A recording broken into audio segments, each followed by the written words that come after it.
Madalas kong punahin ang kalagayan ng kailaliman ng karagatan sa paligid ng islang bayan ng Rapu-Rapu, Albay. Dahil ito sa mga nauna kong nakitang mga nakakalungkot na sinapit ng mga sari-buhay sa nasabing lugar, lalo na ng mga corals. Ilang beses na rin kaming nakaranas na habang sumisisid ay bigla na lamang kaming niyayanig ng napakalakas na pagsabog. Maraming beses na rin kaming nakakita ng napakaraming mga durug-durug, pira-piraso at namatay na mga corals dito. Hindi ito gawa lamang ng natural na kalamidad kagaya ng bagyo o daluyong, ngunit ng mga tao mismo. Mga taong imbes na maghanap buhay ng patas at marangal ay ilegal na pangingisda gamit ang lason at dinamita ang ginagawa. Bilang mga freedivers ay kamangha-mangha sa amin ang makakita ng mga buhay na buhay at makulay pang mga corals, lalo na ng iba-ibang mga isda. Kaya nga tila nawala na kami ng pag-asang makatagpo pa ng magandang diving site sa Rapu-Rapu, Albay hanggang sa makita ko ang mga ito.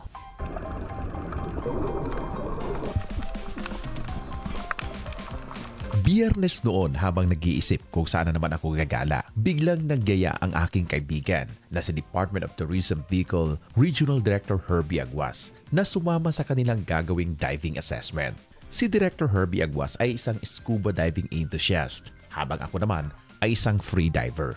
Ang diving na kanyang kinahiligan ay gumagamit ng self-contained underwater breathing apparatus o scuba, habang ako naman ay wala at nasanay na lamang sa breath holding. Kaya nung una ay nag-alangan ako dahil baka mahirapan akong makasabay sa kanila.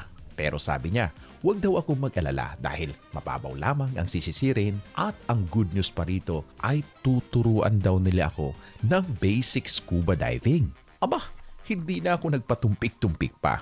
Larga na agad. Libre ba naman eh. Nagkita kami sa bayan ng Santo Domingo, Albay at talagang tinamaan ako ng swerte dahil si Director Herbie Aguas mismo ang nag-drive para sa akin. So, saan tayo pupunta ngayon, RD? Well, we're going to Misibis para i-meet natin yung ibang mga divers. Then, nandun din yung dive boat natin. Then, we will proceed to Rapu-Rapu for dive assessment. May dalawa tayong pupuntahan doon na area na ang sabi daw napakalinaw ng tubig at napakaganda ng mga coral. So I'm excited para makadive po. Maaga kaming dumating sa resort kaya nag-ikot-ikot na muna kami ni Director Herbie Aguas. In-enjoy ang ganda ng paligid at siya naman ay nakipag-usap sa mga staff ng resort habang ako ay naglaro na muna ng sungka.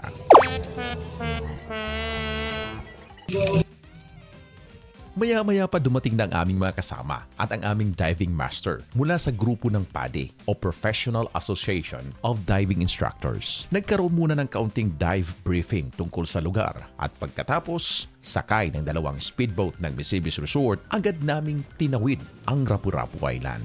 Kung regular na bangka ang gagamitin, ay aabutin ng halos 1 oras ang biyahe patawid. Subalit dahil tila lumilipad sa bilis ang sasakyan namin, narating namin ang unang destinasyon sa loob lamang ng halos 20 minuto.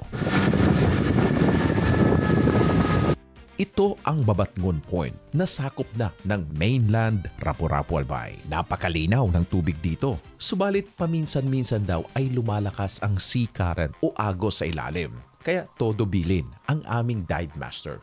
May start ang dive dapat nasa left side pa dito. Tapos boat entry, you can do back roll. Ito man pang entry point ha. Ano yung makikita po natin dito? Mostly kasi yung Rapu-Rapu, very popular talaga when it comes to visibility. Pero yung kinagandahan kasi dito sa ibang lugar, may coral reef.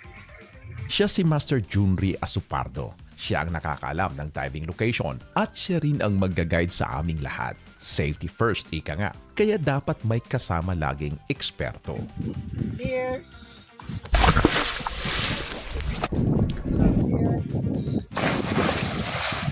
Pagkatapos na makababa na ang lahat ng scuba divers, ako naman ang nagsuot ng aking gears upang sumunod sa kanila. Hindi pa ako natuturuan ng scuba diving dito, kaya mano-mano lang uli akong magda-dive. Kailangan ko kasing makakuha ng mga gandang shots sa kanila at sa mga sari-buhay sa ilalim. Gamit ko ay mask and snorkel, fins, diving suit at kaunting weights o pabigat sa aking katawan. Pagkatapos makababa ang lahat ay sinimulan na ng mga scuba divers na sumisid. Kantuhan pala itong diving site namin. Mayroong wall o dingding ng mga corals at palalim ito ng palalim. Ang dinig ko ay nasa hanggang 35 metro ang pinakamalalim. Delikado na yon para sa gaya kong freediver na nagdo-document pa. Kaya hindi na ako nakipagsabayan pa sa mas malalalim. Swerte naman dahil ang mga magagandang corals ay nasa pagitan lamang ng 15 hanggang 20 metro ang lalim. Kaya nagsawa ako ng kakadocument ng iba pang mga corals. Marami pa rin dito mga makukulay na mga table corals. Tanda na malulusog pa ang mga ito. May nadaanan pa kaming dikit-dikit at malawak na mga table corals. Halo-halo din ang mga hard and soft corals dito, kagaya ng mga finger corals, staghorn corals. Hindi rin mawawala ang mga sea anemone at ang kanilang mga regular na residente, ang mga clownfish. Ang mga tila sumasayaw na mga Kenya tree coral at iba pang malalambot na mga corals. At ang mas nakakabighani ay ang mga Gorgonian sea fan coral. Malalim ng masyado ito, pero naabot pa rin naman. Siyempre hindi mawawala ang iba-ibang uri ng mga isda na naninirahan sa mga corals. Napakarami nila at napakaaamo pa. Hindi ako nakakita ng sobra kalalaking mga isda, subalit sa palagay ko ay nasa paligid lamang sila nagmamasid. 30 minuto lamang ang diving time ng mga scuba divers at pagkatapos noon ay unti-unti na silang aahon para mag-decompress. Pag-ahon namin, humabol na rin pala si Vice Mayor Otoy Galicia ng Rapu-Rapu Albay na isa rin palang mahilig sa scuba diving. Welcome, Rapu-Rapu. Bago ang ikalawang dive ay nagpahinga muna ang grupo ng 1 oras. Ang tawag nila rito ay Surface Interval Time o SIT. Kinakailangan daw ito upang matanggal ang mga natirang nitrogen sa dugo na nalanghap ng diver mula sa scuba tank. Delikado raw kasi ito kapag lumubog uli na hindi pa tuluyang nawawala. Check your air time to time. Baka akala nasa 30 meters pa tayo, tapos 20 meters pa tayo, tapos 50 baht na sa natin. So always monitor your air. Umabante lang kami ng konti mula sa naunang diving site at sumisid na sila sa ikalawang pagkakataon. Kagaya ng nauna, may kanto rin ang reef at kasing ganda rin ng naunang diving site ang mga corals dito. Masyado nang malalim ang napuntahan nila kaya mabilis lamang akong umaahon pagkatapos ko silang kuna ng video. Naiinggit nga rin ako ng bahagya dahil natititigan nila ng matagal ang ganda ng mga corals at tila nakikipaglaro lamang sa mga isdang umaaligid sa kanila. Nagtatagal lang kasi ako ng hanggang 20 segundo sa ilalim. Agad na akong umaahon. Iniiwasan din kasi nating ma-blackout. Marami na sa aming mga freedivers ang napahamak dahil masyado nilang pinipilit na isagad ang mga limitasyon nila.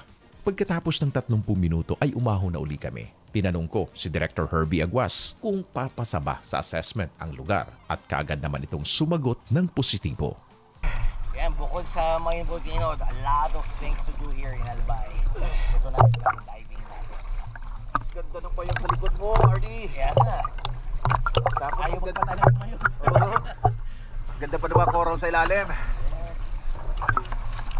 Anya sa Albay, mahigit 10 sites na ang kanilang nabisita at tiyak umanong makakasama sa listahan ang bago nilang tuklas na lugar dito sa Rapu-Rapu Albay. Actually, yung diving tourism is one of the biggest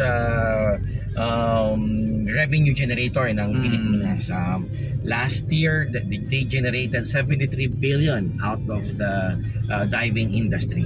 Kaya makita natin yung Mualmual, yung Malapascua, yung Tubataha. Kumbaga, those are the, sabi ko nga, yan ang gusto kong idea na magkaroon man lang tayo ng kahit isang dive spot kasi yung Manta Bowl, andyan na. Dito sa Albay, yung Bakakay, nakikilala na rin. And I hope this sa Rapu-Rapu kasi pag nakilala yan, tourists will come, and not only domestic tourists, especially yung ini-expect natin yung mga foreigners na pumunta. At alam naman natin, they will be bringing big amount of money for our country and our place. Okay. Sa panig naman ng local government unit, nangako si Vice Mayor Galicia na aalagaan nila ang kanilang lugar, lalong-lalo na ang mga potensyal o maari pang maging diving sites. Dakulaon po talagang potential ang diving spot po kang Rapu-Rapu. Napag-urunan na po ni RD, ni Pading Herbie Aguas, so ordinance na ipapasami po sa Sangguniang Bayan na makakatabang po sa tourism kang Rapu-Rapu and sa mga madayo pa pong mga divers. Kailangan lamang umano ng istriktong pagbabantay upang maitaboy ang mga naninira ng kanilang kalikasan. Maliban sa diving sites, marami pang magagandang mga beaches sa Rapu-Rapu Albay na maaring ipagmalaki. Ika nga ni Vice Mayor Galicia, napakarami pang mga hidden gems o mga nakatagong hiyas sa Rapu-Rapu Albay, kaya hindi sila makakapayag na tuluyan itong sirain.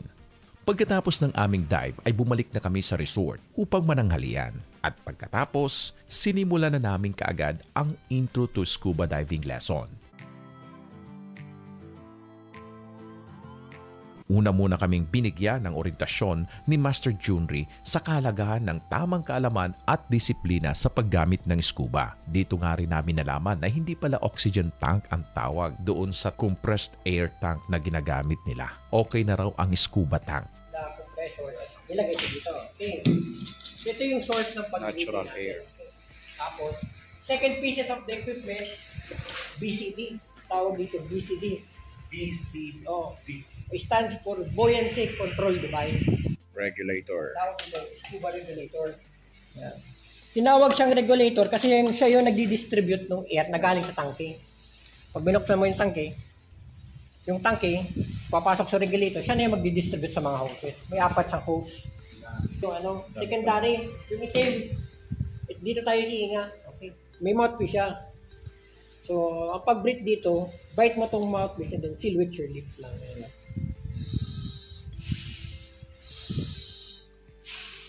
Pagkatapos ng mga pagtuturo ng mga basic na kaalaman, oras na upang aktwal naming subukan. Maingat at dahan-dahan sa pagtuturo si Master Junri. Bawal ang shortcut, paulit-ulit kami sa ilang mga exercises bago pinayagang tuluyang makalubog. Plate. Plate. Plate. Practice breathing daw. So, kailangan pala ito. Kala ko ito may pipindutin ka para makahinga ka. Yung pala, pag sinubo mo siya, tapos nag-inhale ka, automatic papasok yung hangin. Pag nag-exhale ka, automatic lalabas yung hangin. Ito At napakaswerte naman ang aming training spot na kung tawagin nila ay marina dahil napakarami palang mga isda rito.